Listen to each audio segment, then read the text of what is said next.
في أواخر القرن ال19 اتولدت فتاة أمريكية اسمها ميرتل كوربن سنة 1868 في ولاية تكساس بحالة طبية نادرة جدا كانت معروفة باسم دوبايجاس.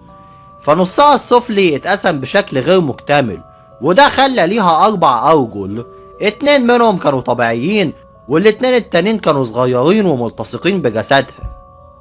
وطبعا غرابة شكلها خلتها محطة أنظار الناس، فدخلت عالم السيرك واتعرفت في الصحف وقتها بلقب الفتاة ذات الأرجل ال4، وبقت تجذب آلاف الزوار في أي مكان بتروحه. وبالرغم من إن شهرتها بدأت كعرض غريب، إلا إن ميرتل عاشت حياة عادية نسبيا.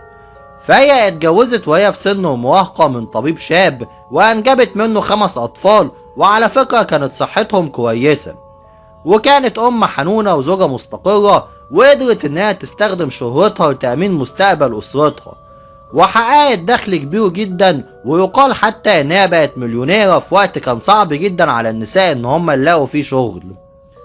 وفضلت قصتها تتحكي كواحدة من أعجب الحوادث الطبية الحقيقية لغاية وفاتها سنة 1928، علشان تفضل مثال على إن الاختلاف ممكن يتحول من عبء كبير لمصدر قوة ونجاح.